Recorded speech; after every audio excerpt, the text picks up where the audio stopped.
And we are live, guys. It's kind of a impromptu stream as always, with me. Try to do it whenever I have time between work and girlfriend and everything else. So, how you doing today, Clyve? Oh, I'm pretty good. Pretty good. Actually, just kind of snowed in. We have well over a foot of snow yesterday. And unlike every other time, literally every other time that I can remember, it didn't melt off the next day. Okay. Normally we get like a few, like 2-3 inches. Everyone loses their freaking minds. That goes up to 45 the next day, and we quickly forget about it. How's it going, Paul? How you doing, bud? What watch you wearing? Is that the Young Heads? I'm wearing the Young Hands, but actually it's the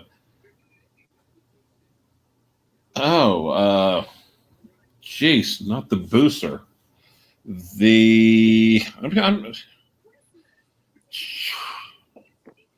I am drawing a blank.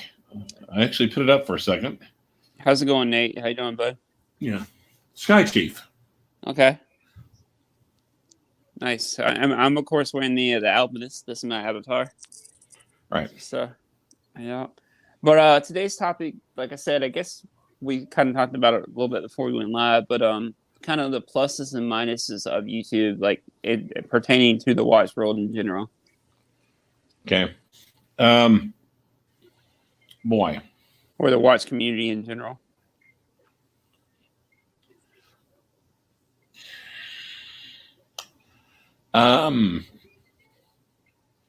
Well, it can be either just a great help.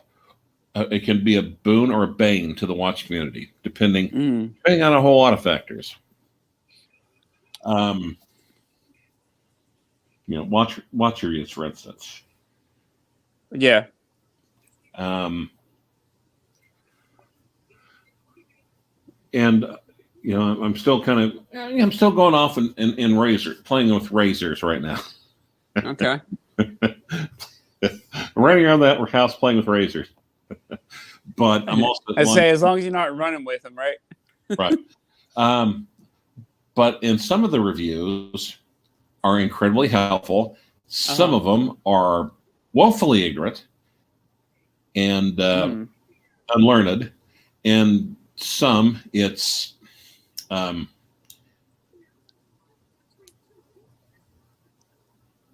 and some of them, I'm going to have to turn off the TV. I'm just really, some of it you can tell they're just in there to make a buck. That's definitely. They are shilling. Yeah, exactly. Now some of the I know I bought a lot of watches. I sent Bruce the link, by the way. He said he's not working, so I don't know whether he'll join us or not. Oh, look, but it's Mac Rolex. Now let me also explain. Mac Rolex, apparently all he ever does is show up wherever I am and talk shit. I don't see him address a single goddamn thing other than coming at me. So come at me, bro. Come at me. So So bring up a point about watches, or shut the fuck up. Or you can shut the fuck up now. But anyway, so yeah, like I said, this guy's good and bad. I know I've gotten a lot of watches off of YouTube reviews, just seeing what they look like and everything on people's wrists. That's one good thing is if you can't necessarily try it on in person, that's almost kind of the next best thing. Yeah. If somebody's got good lighting, they got a good review on it, they feel like an honest review on it, you can actually get a good, feel for the piece. Okay, Peter C. Well, actually, at this point, I just got a couple of chic. Oh, I've got a chic Golden 500 and then a chic G. They're really, really nice looking razors, actually, both gold razors. And at this point, you have to go online and find the injector blades. And also, I'm trying to convert gem blades. I also to work in see how much trouble it's going to be to have those work in a one blade Genesis razor. And and actually, Peter, go and look. It's kind of like old watches. You'll never know what Dad or Grandpa has in a desk in a drawer, or what they put away.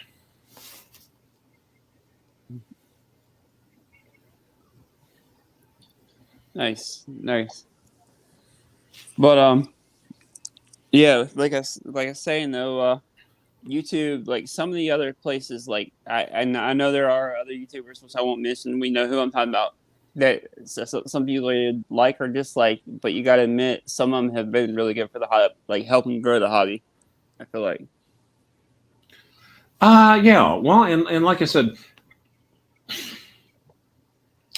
are they being transparent? Are they being honest? And are they comprehensive?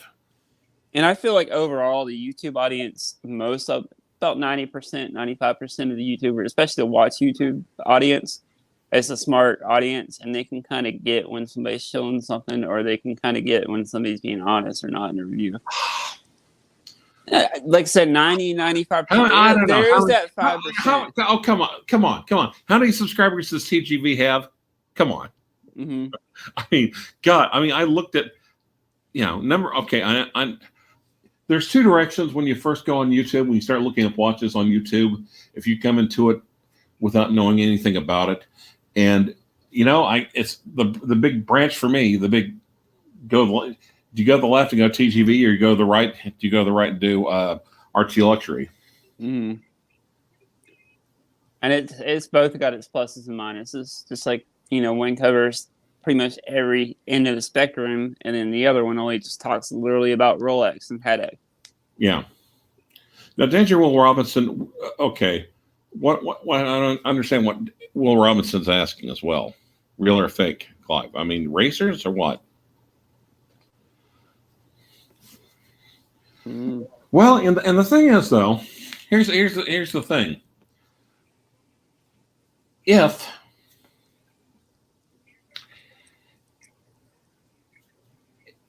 and like I said, there are some people out there. Like I said, there's Amin Rudus.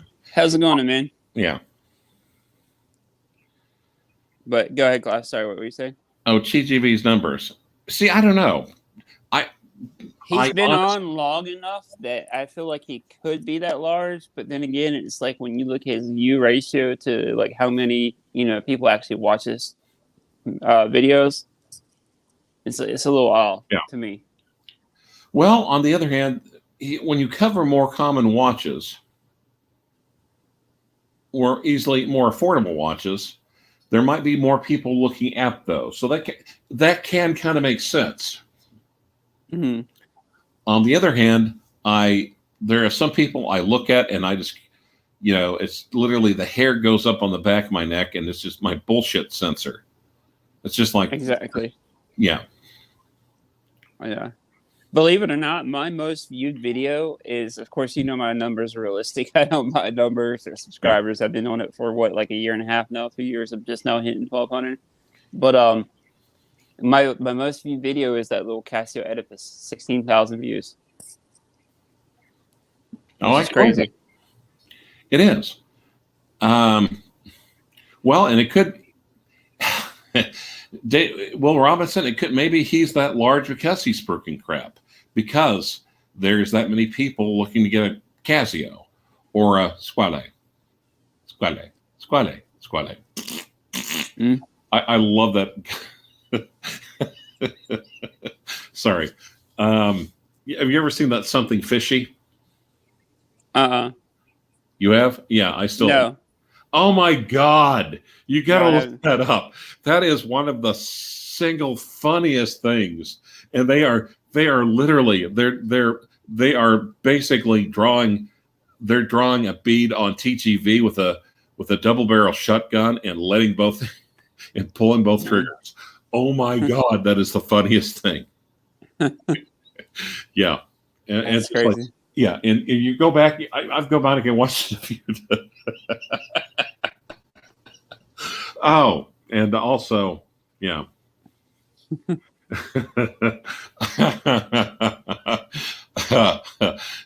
also in some of the UI videos before we got shut down. Oh, yeah, they were pretty funny. Like the one where Paul was setting up his own shot. And the thing is, before it got took down, I should have saved it because there's so much stuff scattered on that shop window. You have to sit there, you have to pause it, and you have to go through. There's too much to read. Just so high def, and then you have to read it, and oh my god, and every little so many shots. At Flip and Zippo, what's going on, bud? Yeah, that's my outfit. It's the green one. Okay, the channel is called Something Fishy, and I mean Squally review by Something Fishy. Oh my god! And see, actually, if like you're I look at it from if the you're in a shit mood and you're so having what? if you're in a shit mood and you're having a shit day, actually just drop what you're doing right now, go off and watch it. And I kind of look at it as from the perspective too, as you know, when you're that far ahead or you're that far on top, it's easy for a lot of people to hate. You know what I mean? Yeah. Well, even on when the German guy Tim from Caseback Watches, R2 was his first review, and then TGV was like second or third or something like that. And one of the things is that he said was, "Pity is given for free, jealousy has to be earned." Yeah, because like I said, I mean, I hate to look at my college football team. People like to talk crap about them because they've been on top the last, even though they didn't win this year, but they've been in the top 5, the last 6-7 years. People start talking crap more about you. Okay. Yes. Go sports. But I'm just saying, so a lot of other people will get it from that perspective too. But yeah, though, like I said, like we talked about, like YouTube can be good. I think it's done a lot of good. Like I think it's probably, like, even though we do like to talk crap about a certain other channel, I think we mentioned before also, like a lot of us probably wouldn't have met had it not been through that channel either. Well, right. No, a lot of us didn't really learn. Well, I don't know. Yeah. Well, and Adrico's, who I was told Adrico's actually. Oh, there's Alex Spain. Adrico's recently put his channel to private, and I kind of have thought about that personally as well. Mm-hmm. Because honestly, all anyone now wants to talk about is Rolex, and I literally cannot give a shit about Rolex. I honestly can't. Mm-hmm. And if you're a new person and you're desperately, I mean, I love some of the watches. I hate, God damn, I hate the brand. I love the watches, but I hate the brand. I hate these, and I hate half the people that own them. Some of the people, a lot of people that own Rolex do not love watches. Yeah, they buy them just because it's a status thing. Yeah, exactly. But yeah, definitely that's another negative about YouTube is like a lot of people do it just to get views or whatever, and I don't get that, because that's like some channels, that's the only brand they talk about is Rolex. Oh my God, yes. And some people get mad. There's such a divide, and it's just like, and some people just, there's like 30% of the people are like, "Oh my God, are you talking about Rolex again? Really?" And the other 70% won't come unless you're talking about Rolex. Yeah. There have been times where I said, "Okay, guys, I'm going to do this, and I'm so confident in the way this is going to go. I'm going to tell you up front what I'm doing." I've did this on both. I said I'm releasing 2 videos today. This is the first one. This is not about Rolex. I will then really be releasing the second one, which is totally about Rolex and nothing but Rolex. And I'm betting that the second video is probably going to get 3, maybe 4 times the amount of views that this one does. And sure enough, yes. How's it going, Jason? Well, yeah, have Jason on for Pete's sake. Yeah, Jason, you want me to send you a link, bud? Let me know if you do, and I'll message you on Facebook. But yeah, that's the thing. And then also on the same token, it's like, how many of those people can actually afford the actual watch that like talking shit over or talking about, all the time. Yeah. Well, of course, it gets harder because more people are squeezed out. I mean, of course, people are talking about, oh my God, it's a 16570, and it's got box, it's got a box but no papers. It's only $7,000. It's just like, God, I wasn't excited about that fucking watch when it was half that price or less than half that price. And now you guys are coming all over each other. You're coming all over yourselves for that. And they used to be considered a shit Rolex comparatively. Yeah. Sorry, but man. As a matter of fact, I mean, a dog. Okay, I will. Okay, I'll kind of use an Archieism there. It was considered a dog with a range. My wife is cooking and the boys are playing, so it's noisy here. Yeah, no worries, Jason. How much snow did you get? Did you get any? Snow. You suck. Thank God. It's been wet and rainy. Like it's actually not raining right now, but it's been wet and cold and rainy here though. It's been cold and rainy. Me.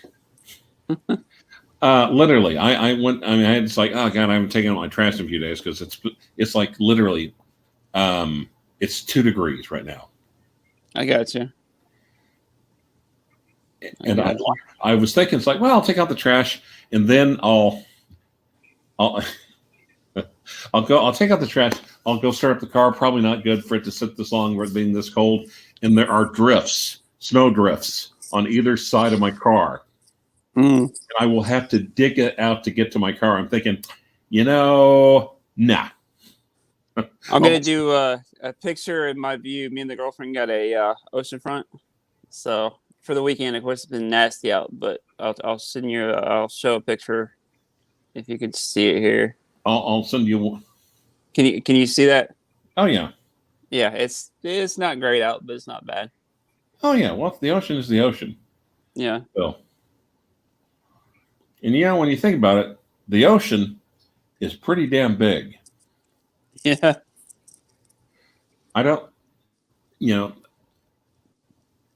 think I've ever seen anything as big as the ocean. And I haven't seen a lot. I think it may have been just no, wait. Actually, wait. Come to think, it was just the Gulf. Never mind. I've never seen an ocean. All right, fair enough. Yeah, that ain't really the ocean. No. So, but yeah, back to the whole YouTube thing. And like I said, a lot of them, like Random Rob, like he's actually gotten me to buy a lot of other watches I probably would never have bought either too. The plus side, it's bringing a lot of obscure brands and a lot of obscure references to people in the hobby who wouldn't come across them otherwise. Exactly. The bad news, it's bringing a lot of brands and a lot of references to people in the hobby who we're all. Yeah. I almost think it's it's groupthink. That's why I can't stand. What I like. And the channels that just talk about Rolex and just do the easy grabs, it's lazy. Mm-hmm. It's lazy. Unless you're like the first person, action news, and you're the first person to have news or a thought or like today inside sources in Rolex or whatever. That's why like this channel, like whenever I do reviews, I don't want to limit it just to like one certain brand or like one certain price category because there's all other kinds. I just want to exactly like show people there's other watches out there, Yeah. At all price ranges that you can get. Elbow. Like what? He'll Paul us up. Now, which Paul's on that Paul? Paul M. Yeah. But the thing is, it's the people that look at other stuff. Okay. Also, Watch Trade. Was it Watch Trader? Watchfinder. That and they're a seller. Okay, they're a watch seller. and they're one of I love their channel. I love their content. Mm-hmm. Oh, and of course, of course, around the former Cardinal show, then Austin Daniels, he comes on there every once in a while, but it's just like him and my horological mother, or my hub. Never mind. I'll just call my horological mother, Mark. But he does nothing but Rolex click. They both do nothing but Rolex clickbait titles. I'm like, how can you do that indefinitely? Like, there's only so many models that you can talk about. Yeah. Before it gets old. Just like, well, I mean, I like both the channels, and they're both really interesting and knowledgeable. But Paul Thorpe and David Khalil, they're bad about talking about nothing but Rolex, pretty much. Yeah. Yep. I mean, like I said, I'm not talking, crap about any of the other channels on the list on here. I'm just saying. Gee, Paul. I wonder which channel you're. No, I'm not going to go there. I'm not going to go there. Yeah. I'm in the minority. Yeah. Definitely flipping. And then there's the other guy, Mac Rolex, and I'm trying to think. And I don't know. Maybe I'm just going off the guy because his name is Mac Rolex. Because right now it's two things that I really used to desperately love. Now they both annoy the dog shit out of me. Max and Rolex. So maybe it's that. Maybe it's just the channel name. Yeah. But listen to five guys talking about. But Watchfinder, to me, Watchfinder is where Watchfinder, also Watch Art Psi. Mm-hmm. Watchfinder is pretty good, and I like Bill too. Bill's really knowledgeable. Oh, there's Flippin' Zippo. Hey, Flippin', how you doing, man? God. Yeah, I'm trying to think who the elusive author is, and no one's seen him for 20 years. And that's how I'm starting to feel about Flippin' Zippo. Yeah, definitely, Peter. I mean, you could obviously tell Watchfinder's trying to sell you watches, but at the same time, they bring you other alternatives too. Well, and the thing is also, I was talking to Vington Ye last night, in between bouts of alcoholism and gambling.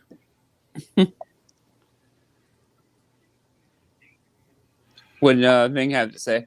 No, Design HCA, I disagree. I disagree completely. Sorry. It is. Yeah, I can't. Yeah, you're right.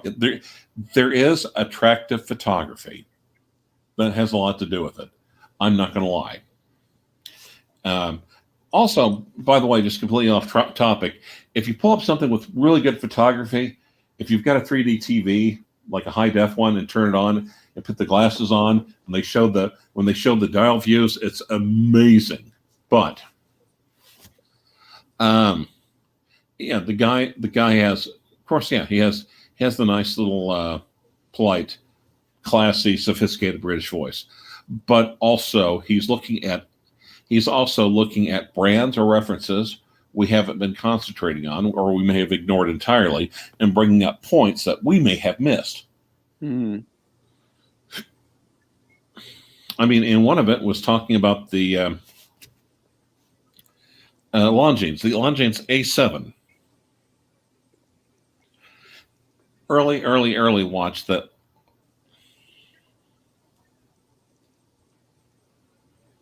James Conn, I said that. Yeah. Okay, welcome onto the wagon, James. All right. But God, it's nothing but Rolex. Yeah. Now the Minotaur. The Minotaur. It's just like every live stream every day has to have Rolex in the title or start with Rolex. I'm like, geez. But okay, so Ving. So he was talking about that, and he's talking about He's like, I'd like to get something, maybe something that's not too hard to find, maybe like an OP. And I started laughing. I said, like which OP? Like, let me guess, the Tiffany? Uh-huh. And he said, yeah. I said, go in 41, right? Yeah. I said, go look, go look for him. We're on the phone. I said, go look, get on your computer, look for him. I'll be right here. I'll be right here. I won't even hang up while you do it. And he comes back and he's like, oh my God. He's been out of the game that long, huh? Yeah. Yeah. And he said, it's insane. It's totally insane. Definitely. And it makes it hard for like normal collectors to want to get into them. Here's okay. But on the other hand, the A7 from Longines.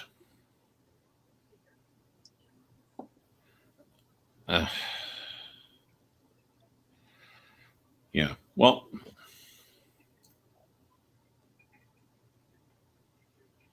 is like a military design for pilots before World War II. So, is that the one I've been seeing advertised on the YouTube with Amelia Earhart? No, that's the Longines Spirit. Okay, this one's earlier. Okay. And monopusher. So it's also off an angle. It's like the 1921 Historique American by Vacheron Constantin, like Bill has, right?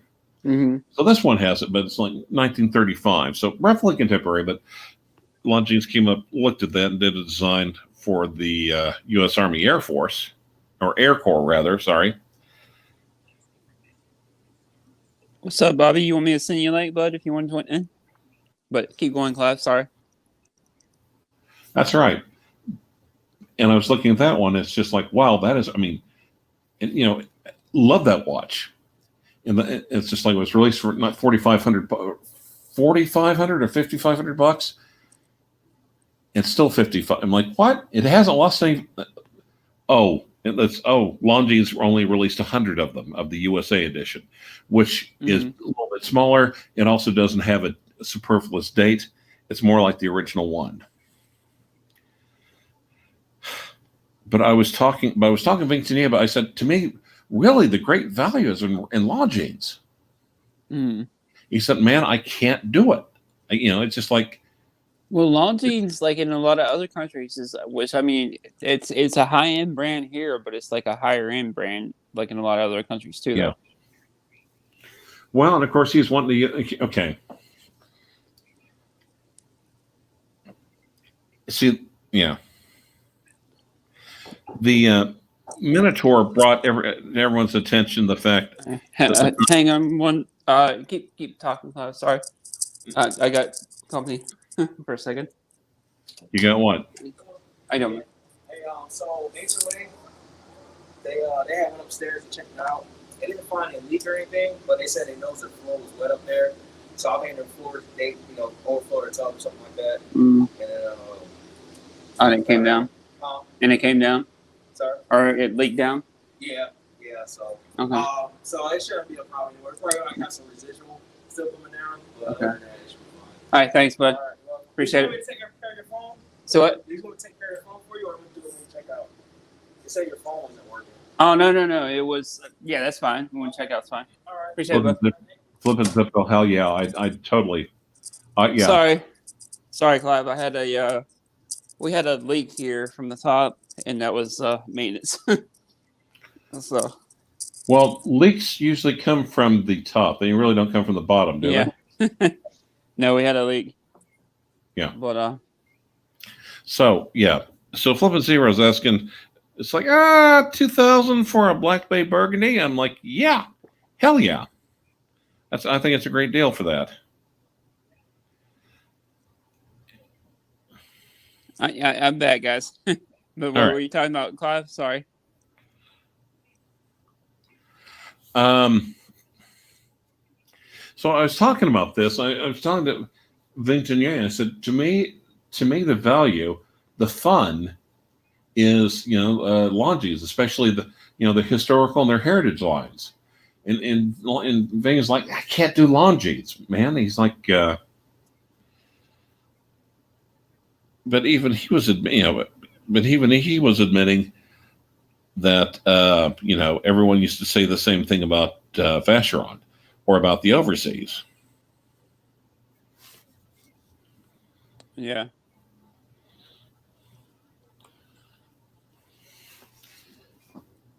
But But on the other, so the people that said, "Oh, I don't know," because and the people that were just looking for the resell, if you do that, you're just following the herd. exactly. You're not going to look at something unless everyone else in the herd is doing so first. You're riding the tail end. And there's only been a few watches I've actually been able to actually break even on. Like whenever I sell them, I've never really made money. Been looking to make money, but like I've broken even kind of pretty much on a couple of different watches. And about 2 out of 3 of those have been micro brands, believe it or not. Yeah. Yeah. One is Dulce Vita. I'm looking more. I'm waiting for the successor to it, the Inagata de Vita. The what? Inagata de Vita. Mm. Dun dun dun dun dun dun dun dun dun dun. Sorry. Totally lost my train of thought. Yeah, I mean, so anyway, the Longines Big Eye. I think that's a great watch for the money. The one I'm looking at, I like the A7 mono pusher pilot's watch. So it's kind of like the Bill Sanders. It's like his Vacheron VC Historiques American 1921. So roughly the same age, but also now the 1921 is the one with the crown at the weird position, right? Yes, because it's a driver's watch. Okay. All right. So just okay. I'm going to sit here patiently. Look up. Just do a quick Google for Longines A7. Longines A7. Yes. Hang on, let me. No, I can't because then I have to exit out because I'm on the phone. But I got you.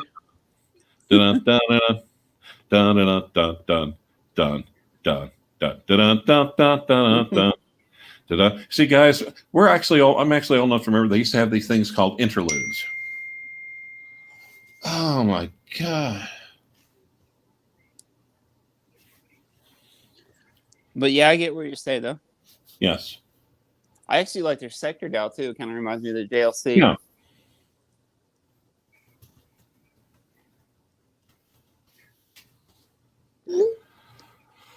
Oh my god. Which is one I kind of wish I would have held on to. Like I got impatient and told them that I ordered something else. Right. Was one I wish I would have tried, held on to or whatever, waited out for. Yes. It ended up being like a month, a couple months or whatever. Now those things are going up now. The sector dials. Yeah, sector dials. I mean, there is so much value. I mean, because even with a lot of other brands, a lot more considered more successful brands, Tudor, for instance, or Omega. You go look. Tudor, I mean, you've got the 1958, you've got the Black Bay, and the rest of Tudor, there's a lot of sludge and a lot of drudge and a lot of dreck in Tudor. I mean, Tudor needs to take, like, if you go on their website and look at their stuff, they need to take like 3/4 of their product lines and burn them with fire. See, I like the Chrono, the what is it, the white and blue one? You know what I'm talking about? Yeah. Which one, Tudor, or are you talking about Longines? The Tudor, the white and black, white and blue Corona. Yeah. Oh, who joined us? What's going on, Bob? Hey guys, how are you? Going on, bud? Not too good. bad. How about you? Yeah, no, I'm interested in this Longines conversation. I'm sorry if I missed the boat on it, but I've been really digging their collection, their heritage collection lately, and man, I mean, I never really considered them before, but I may consider them seriously for a couple. They've got a couple of models there that are just out of sight for me. At least that's my opinion. Yeah. I mean, What I like about them, Clyve, is, I'm and I mentioned this before, and maybe not to you, but with vintage, I'm a little scared to like dip my toe into that because I don't have the time to research, or I'm afraid to get anything and then get a bad apple here, But with a modern vintage or a replica, of Longines caliber, I mean, it's kind of like a safe bet, and you can still get that look with modern features, right?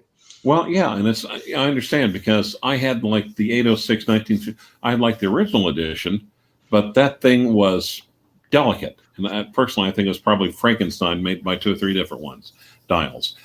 Soft, but and there's Vincentier calling.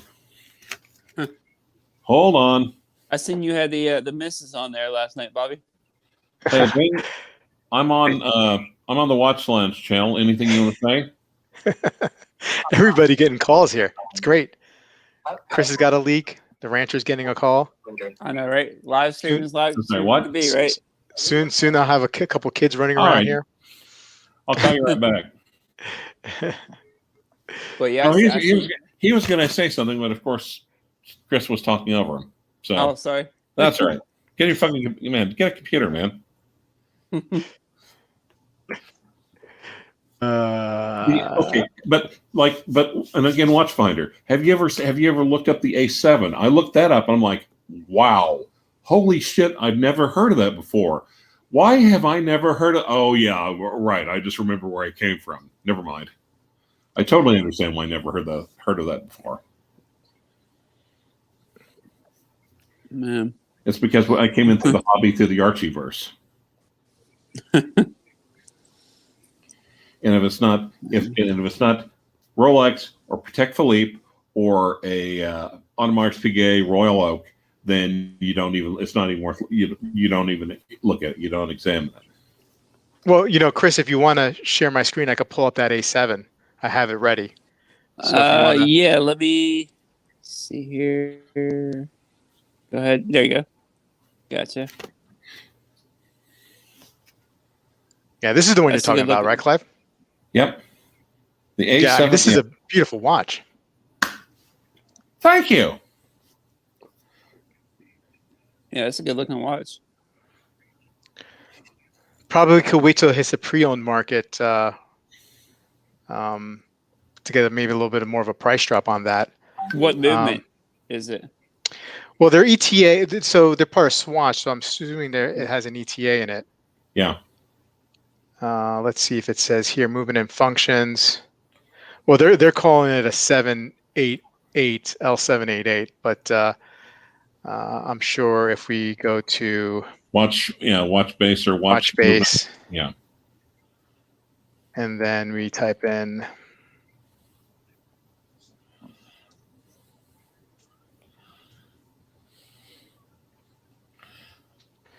maybe I have to go to Longines or calibers by brand. Longines. Here we go. 788. Yep. So it is the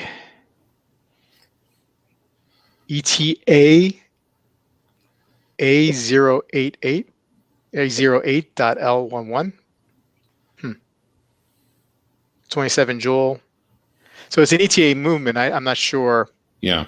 What this reference is. Or they may have, or ETA may have just taken something and just changed a couple of parts just for Longines. Gotcha. Probably like a 2892 or something like that modified. Right. Because Longines also has in their master collection like a 5 retrograde watch with a moon phase, and they took like an ETA and specially modified it just for that watch.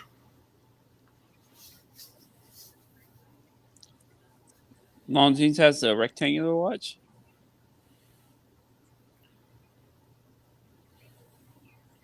I'm assuming like the Reverso, maybe.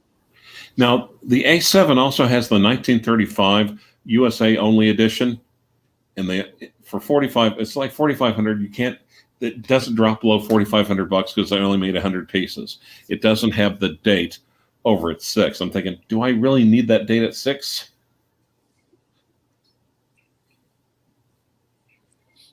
Yeah. But like I said, if you're sitting there and if you're watching Watch Art Sign, you're about to bust a nut on the screen over Bill Sanders' 1921. 1935 looks pretty damn good. Mm-hmm. Especially at a fraction of the price, right? Yep.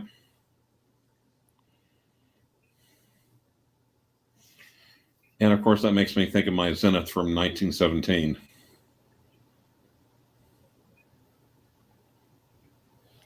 That's not that bad. Flipping, we said yes. We said yes. Go for it. Okay. So what do you think? Should Flip and Zippo get the Black Bay Burgundy for $1,820 US? Bobby? Oh yeah, of course. Yeah.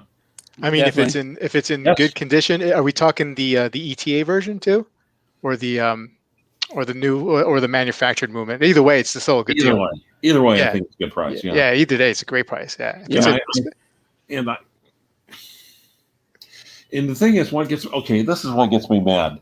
There's some people that look the ETA version and like this because they either like the smiley face, which I understand, fine, but because, well, they only made it for a couple of years, so it has more collectability.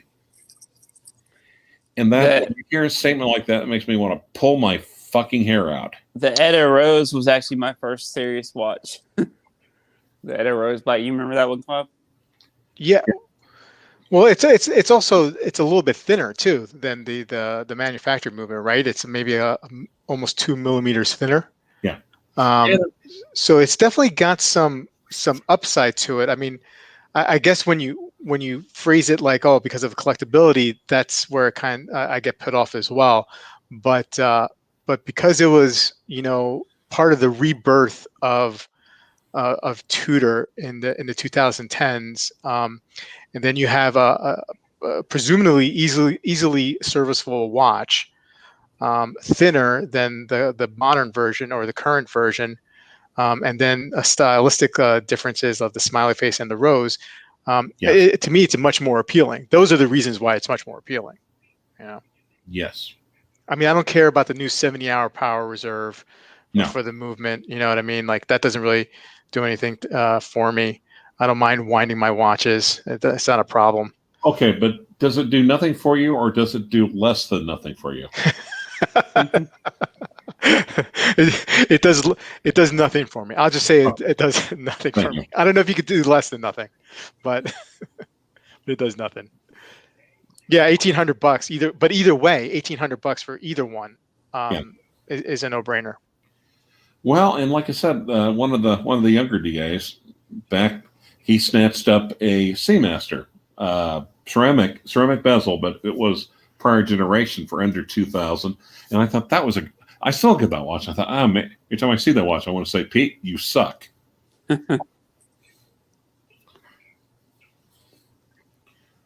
Yeah. So the Longines heritage. I mean, the field watches that they've got.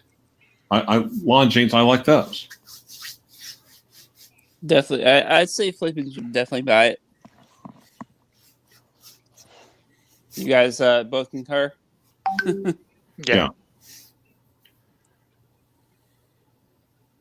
Yeah, I mean, I have a Black Bay 58 in my collection, and I would definitely, given the opportunity to get a burgundy bezeled Tudor at that price, I would, just jump on that.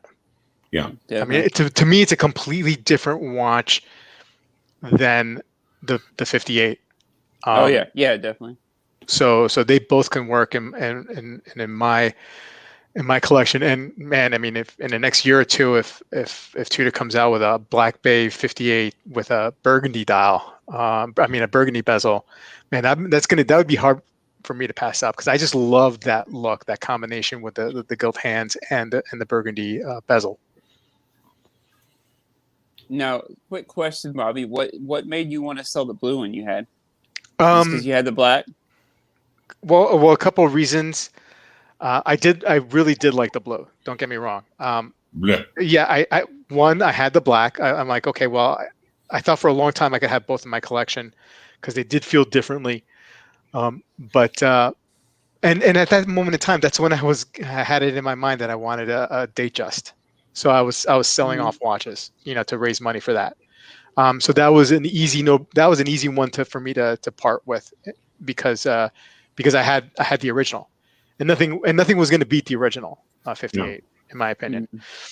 I love that watch. It's still my favorite watch in my collection to this day. It wasn't a hard decision for me. Fortunately, I was able to get back what I bought it for. I know the prices on those have come down a little bit. So I sold at the right time. I wasn't looking to make money off of it, although I probably could have if I sold it on my own. But I went through Crown and Caliber, and I got a price that I was very, very happy with. Like I said, I broke even pretty much. Like I said, we've got a few homeboys around here. They love Crown and Caliber. What's going on, Bruce? How you doing, bud? Oh, Good. Bruce. How are you? Hey, Rob. How are you? I'm good. Great live stream with Mrs. Legs last night. Yeah. We were talking a little bit about it. It was a lot of fun this morning. She felt a little bit bad, kind of crapping on some watches that some of us owned that were on the chat, but okay, I might have to go back and watch it now. Yeah, she didn't like the Bulgari Octo Finissimo so much. What? She didn't like the Bulgari? She did. No, she didn't. She I totally felt bad for Amon. Yeah. Well, you noticed that she didn't like any. The only watch out of that Tuesday night Amen reviews group live stream that she liked was Marcus's watch, and even that one she was like, and Clyve, he has the FP Journe Chronomètre Bleu, and she hates anything with a leather strap, right? No. So she was like, oh, that needs a bracelet on it. Like, okay. Yeah, Jason, you're right. Mrs. Legs didn't pull any punches. She laid her cards on the table. and that's not an act. She's like that. That's her personality, which is great because sometimes I know most of us guys here have probably been in a few relationships in our life where we're just like, what the hell is this woman thinking? And she doesn't, like you said, she doesn't pull any punches. She'll let you know what she thinks, and I appreciate that. Yep. There's a lot to be, but it was a great show, man. Thanks. Yeah, you're welcome. So what do you think about Longines there, Blue Shirt? I loved Longines. And they keep trending in the right direction. Yeah, they're making all the right moves. They are all the right moves. Mm-hmm. They are. That watch that we looked at yesterday that just got released, the rectangular one with the sector dial. Mm-hmm. Which one? Where were we looking at that? Pray tell. That was in when NS something brought it up in the news. What about on the channel, dude? I'm trying to help you here.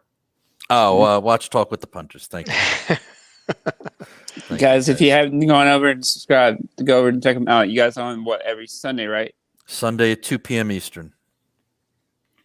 Yeah. It's they're making a case. Longines is making a case, especially for someone like me. Like I mentioned just a few minutes ago about not wanting to dip my toe into vintage, not because I don't like how vintage looks, but I just don't want to get into the headache possibly. Mm-hmm. They're making a case that it's going to make it difficult not to like buy one of their watches from their heritage lines if you like vintage. You know what I mean? Like I'm seriously like I'm not. This is not.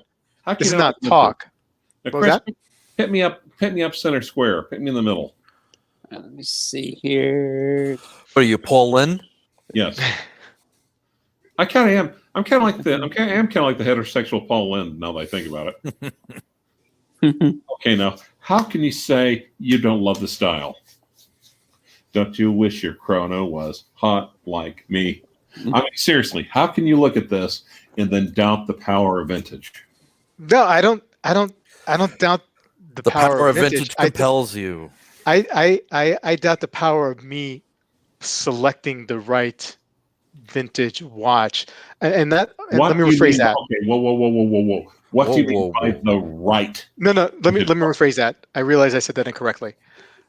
not the right vintage watch, but the I think you meant to say the white vintage watch. Hey, Bobby, you're a fucking watch racist. Yeah, you figured me out, Clive. Yeah. No, the make sure that I get a watch that properly works, that is not a Frankenstein, except those kind of things. That's what I meant by that. That's actually what I meant by that. And I don't want to keep on talking about like how I feel about it because everybody's heard it. So, but I do like the way they look. I've heard it. I'm just here. I've heard it. I'm just here to challenge it. I don't think it's entirely right.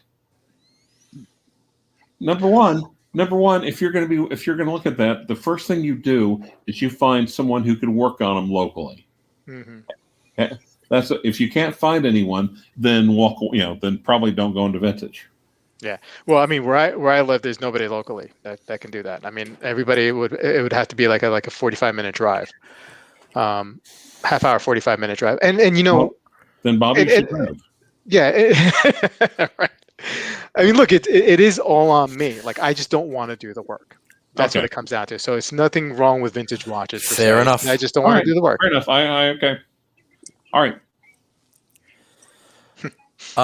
Just to change the subject back, because I got here late. Flip and Zippo definitely jump on that Black by Burgundy, man. It doesn't matter whether it's an ETA powered or the manufacturer caliber movement. That's a great deal. And if the watch is in decent shape, jump on it. They're great watches.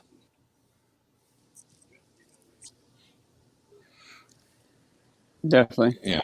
And I'm sorry. And it's just whenever I hear collectability brought up, it's just, it just makes me want to, I don't know, vomit. Well, mute yourself if you're going to puke. Make sure you have a bag. What watches you wearing, Bobby, Bruce? I got my Doxa on today. Nice.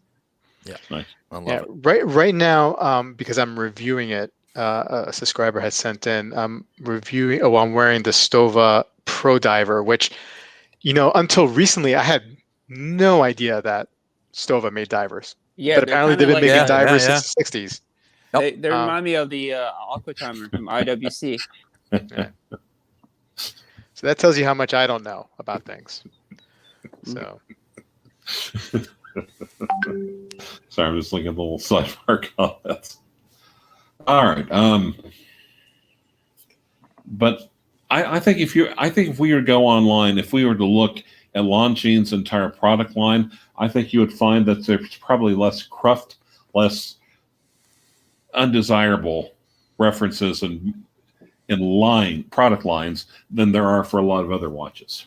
Yeah. I mean, they're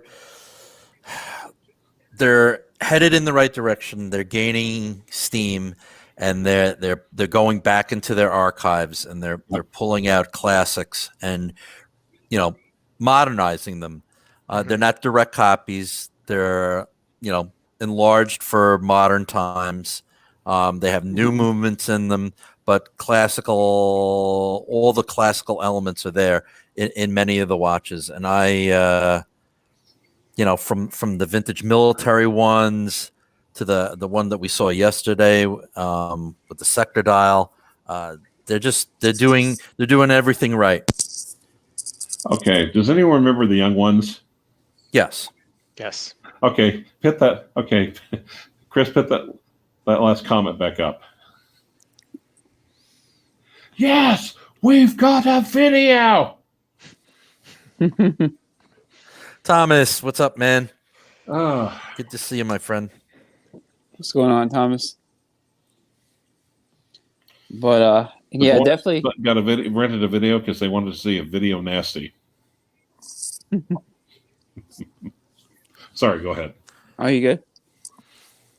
Good, but yeah, definitely Longines is definitely a brand to look at. Absolutely, and you can't. and you can't argue with the with their pricing. No.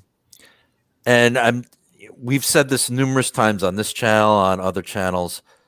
If you want a Commonweal chronograph and you want bang per buck, look at that big eye. That's an outstanding watch, and you can get it for under $2,000. Or vintage, but yeah, other than vintage, it's probably the best deal out there. Yep. Mm-hmm.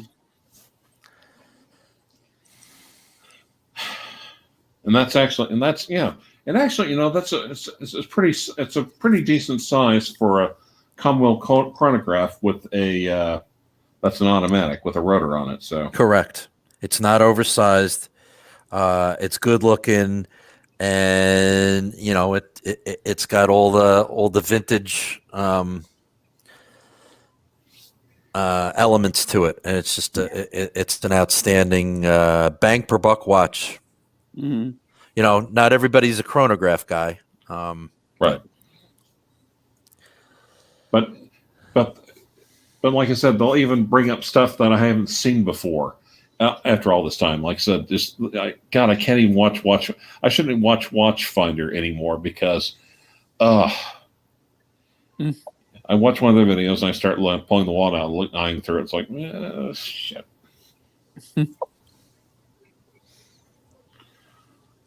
Man. You know what? All right, sorry guys, I gotta. Who's there?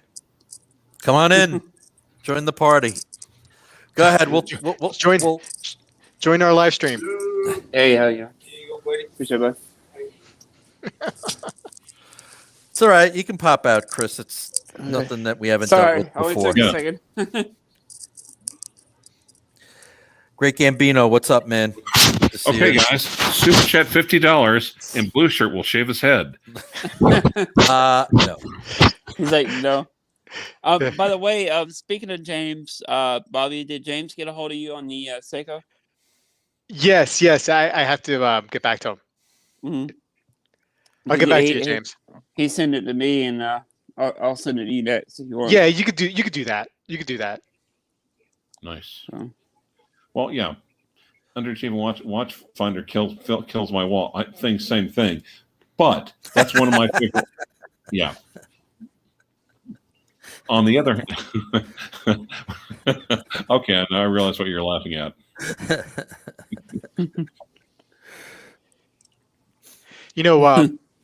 Whatever it seems like, whatever goes on Watchfinder, it's like they got the Midas touch, because when they did last year, I think it was last year, they did one of those videos of a brand that you haven't heard of but you should, and one of them was Dornbluth, and it's on the German brand, and now it's like you have to wait like almost a year to get a Dornbluth now. Everything that they do is calculated. You got to, Oh, of course. Always keep in mind, they are a seller. Yeah. So they're going to push what they want to push. Just like Watchbox with FB Journe, right? I mean, like. Right. It's everything is Rolex until they want to, push something else. Then Rolex sucks, and this is way better. So, just nothing against Watchfinder.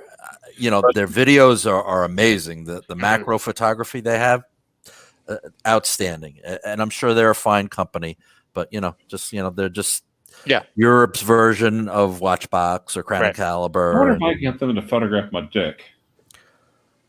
We did that before. We had that happen on your channel before. Oh, that's true. Yeah. Well, let's not do that again on this one. No, but never mind. Watchfinder. Never mind. Okay. But. Oh, right. Clyve, are you like Brett Favre now? You're going to text it over to Watchfinder? Oh, yeah, absolutely. Okay. Who's Brett Favre? Hey, I get that reference, Bobby. I get that, but I don't think he will. He's not too into sports. Oh, okay, gotcha. Yeah, the rancher isn't into sports, but I got you, Bobby. As I say, Bruce probably got you. Yeah, for sure. 3 out of 4 ain't bad, so there you go. Fine. Don't feel sad. No. Or mad. Man. All right, but yeah, Tiso. I mean, Yeah, they're all chatting away in what used to be the cardinal thing. So it's blink, blink, blink. Oh yeah, I didn't. I haven't checked it, but I'll jump in there later. Yeah. You got anything that's piquing your interest, Rob? Watch wise, yeah. There's one particular watch in that. I believe I brought it up. Well, yeah, we brought it up on Amin's channel, Oh, Jaeger right. and Benzinger, Mm-hmm. that vintage. Kind of bummed because they have dealers that they work with, authorized dealers across the world, and there was one authorized dealer based in England that I was trying to reach out because they had the exact one that I wanted, and they Right. wouldn't sell it to me because Because of you're watch buys. overseas. No, because Watch buys. Right. because watch buys is the quote unquote American Distributor. Yep. distributor, and just bummed because I mean I like watch buys, but sometimes I don't know. Sometimes I don't get a good feeling. And it's nothing really against. I don't know how to explain it, but there's something rubbed me the wrong way once, and I don't want to necessarily. I'll buy my Zins off of them, the new ones, but Mm. what does Mrs. Legs think of the Benzinger? She likes it. Now she doesn't like the leather strap, of course, but she actually likes the watch. She likes that guilloche, that kind of stuff. That you don't see typically every day on a watch. Like she's into that. She's into that, like quirky, different kind of looks. Somebody had suggested. I think it was Thomas actually suggested the Bell and Ross camo because my wife's big into camo, and I showed it to her last night. And at first, my wife was like, but then she started looking at it. She's like, oh yeah, well actually, I could do that. I can rock that watch. Yeah, I think the Benzinger won't be a hard sell on her. She's just gonna try to put a bracelet on it, which is definitely never going to happen because I don't think there's anything that's going to match it anyway. And I wouldn't want that on a bracelet, but yeah. That's cool. Hey, Amin, good to see you. But so that's been on my radar, Bruce. And a couple other watches here or there. I'm really starting to seek out stuff now. I either want something really pretty in my collection or tooly, so nothing in between. You know what I mean? Like now, it's something with like a machine turned guilloche or a U50. Do you know what I mean? To say you really want the U50, don't you? Well, yeah. No, I'm waiting for that. That's hopefully it comes in the next month or two. Do you want to compromise and just start looking for a pretty tool? Man, you are quick. You are quick. Man.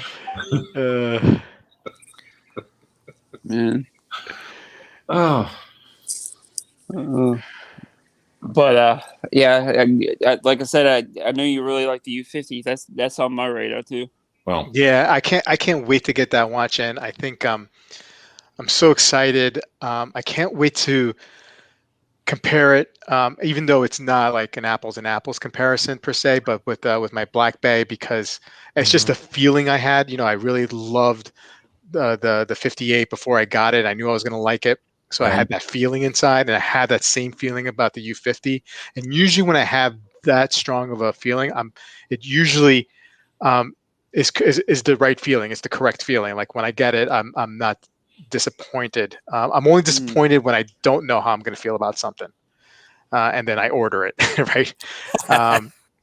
Which is really not the right way to do things. But I'm just interested in comparing the both of them, how they feel, because I treat the Black Bay 58. I got it on a leather strap now. It's almost like a dress watch. Okay. Disappointed about feeling inside about a pretty tool. Man, you're just making it too damn easy for me, Bobby. I mean, yeah. Man, I mean, Clyve, maybe we should have a show. Maybe I just set you up all day. That's just what it is. It's just like, he's wanting me to spike it. He's wanting me to spike it. I'll just alley-oop it to you, and you just slam dunk. And he's back. I'm back. Now you Sorry. say this is how video works. Sorry, yeah, I hit a button. The wrong button there. It happens. Oh yeah, Happens we to the all best know. of us. Yeah, totally. Yeah, done that too. What about you, Bruce? What have you been eyeing? Anything out there? I just recently saw and it caught my eye a Gerard Perregaux Heritage 1945 Oh, I love those. with a blue dial, Yep. exhibition case back, manufacture movement. Gold? No, stainless steel. Uh-huh. Yep. Blue dial, of course. with I love the blue leather hands on band. those, and then Yep. the fonts on the numbers. Mm-hmm. Super interesting. Love Yeah. the brand. One of my favorite brands. Yeah, very underrated and Underappreciated. exactly. Been around for 200 over 200 years. Correct, and is really a hot horology brand. Yeah. Yeah, and I'll change mine to the Gyromatic from 1967. Nice. And if you can let somebody else take the initial hit, they can be there are bargains to be had. Yeah. Agreed. I really that release last year, the Laureato, the Onyx. Mm-hmm. Man, that is such a Good gorgeous looking watch. Yeah, it is. gorgeous watch. Yeah. Don't think I mean, that was a very limited number, so they're not going to come cheap. But Laureato in general, I'm a big fan of. Yeah. Yeah, if you don't want to play all the nonsense games and paying over retail for a Royal Oak, it's an excellent way to go. Yeah. Or you can't. Before you had the option of going for a VC overseas, but now you're waiting for those and having to play games for those. Right. So, but if you want that, that textured pattern on the dial, they're really good looking watches. Yeah. I have that my Seahawk. Too. I'll say this though: if you're the overseas, if you're pissed off because of the overseas, I'm sorry, screw you. Yeah, no, you had your chance. We all had our chance. So, and we poo-pooed it. You goddamn lemming, you hypothetical person, motherfucker that you are. We're talking about a hypothetical person. He's already making me angry. I'm hypothetically furious. No, Rancher, you're 100% right. We all were like, oh, the VC's nice, but maybe one day. Now you're on a waiting list, and now you're playing dealer games, and see, that's one that I've always kind of wanted. Like, that's the least popular one. It's the least popular one. Yep. I was guilty of saying it too. So then this begs the interesting question, right? Now, so it's hard to predict the future. It's hard to figure out what is so readily available now will be impossible to get tomorrow. Is there a watch that you feel? Goddamn overseas. People have been talking about the overseas, how it's undervalued, and why the fuck are people? We've been talking about that for a couple of years. Literally. No, I got you. But is there a watch now that? I mean, crystal ball, I know it's hard to predict the future, but if you had to bet on what that next available watch at the moment, hard to get tomorrow, will be, like, what would it be? Well, okay. There's two, of course, because if you're doing that, you have to predict supply and demand. Of course. Yeah, no, this is not easy. No. It's not an easy one. And it makes a good point. Yeah. That's a good point. I think the Zen. I mean, okay. Here's what I'm thinking. Okay, anything if you see it featured in like 2 or 3 videos where they say, "Holy shit, this is a good watch," you might as well forget about it. Right. Yeah. So, like, so then you just buy what you love at the end of it when it comes down to. Buy what you love and love what you buy. Yep. And hopefully you'll get to it before everyone else does. Yeah.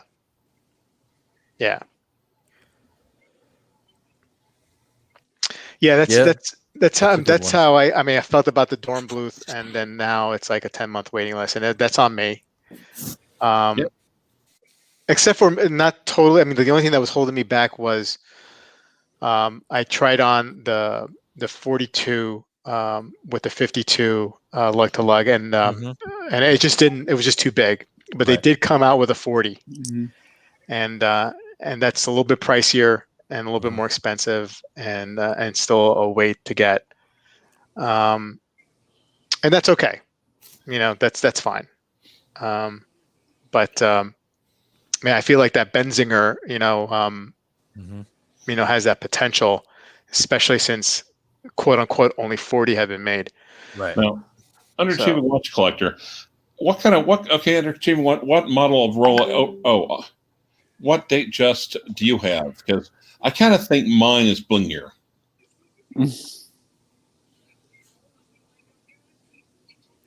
Mine has 0 lume on it. 0. Non-existent. And Peter C. also likes the blingy date just. Yeah, blue steel Jubilee dial, and then like the white gold fluted gold bezel on white gold Roman numerals on blue.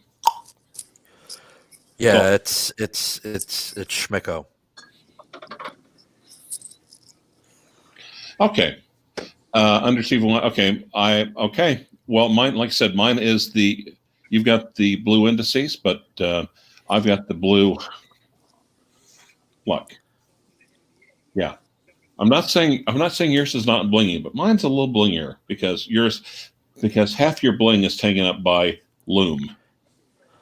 Yeah. Yeah. And I was just going to mention Kadoki. Oh yeah. They're starting to get harder, and unless you hop on board now, you may be missing out. Rick just got one. Yeah, I mean, Rick just got and like one. I've mentioned this before too with Kadoki. That Kadoki 2, about a year and a half ago, before he was nominated for the GPHD award for Petite Aiguille, you can get that. You could have gotten that for like 7,900 off of Watch Buys any day. Yep. It was available, and now it's 10.6. Yep. So it's not that it's not becoming available per se that you can't get one. It's that now the price point is going up. Is going dramatically up. Yeah. And that was a watch that I was on my radar for a while. I was just, I got sidetracked by, the Rolex thing and then I saving up money for it. But now it's kind of like almost at a point where it's a little bit unreachable for me.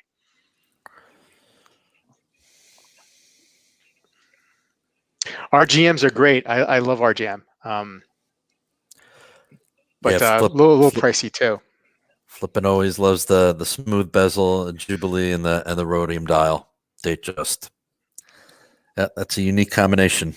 And very good looking. I'd say that Wimbledon dial though is hot.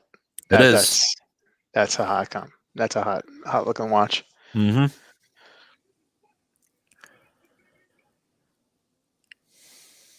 could go smooth dial on that with Jubilee. I know that's a weird combo, but with that, it's whatever floats your boat. Yeah. I mean, I wouldn't. I mean, I don't have the money, but if I would, but if I did, gotcha. Well, we're going on close to about an hour, 14 hours, 15 minutes. You guys Already? got break holiday? Sure. Yeah, sure. I got reviews to do. There you go. I hear you. I got a couple videos I got to catch up on myself. So, well, thanks for having me on, Chris. Thanks for coming on. Yeah, Bruce. thanks, Chris. Thanks, Clyve. Thanks, Bobby. Guess we'll call it a day here, guys. Happy President's Day. Yep, definitely. Happy President's Day. See you guys. Thanks everybody for joining in on the comments. Appreciate it. Yep. Later, fellas. Later, guys.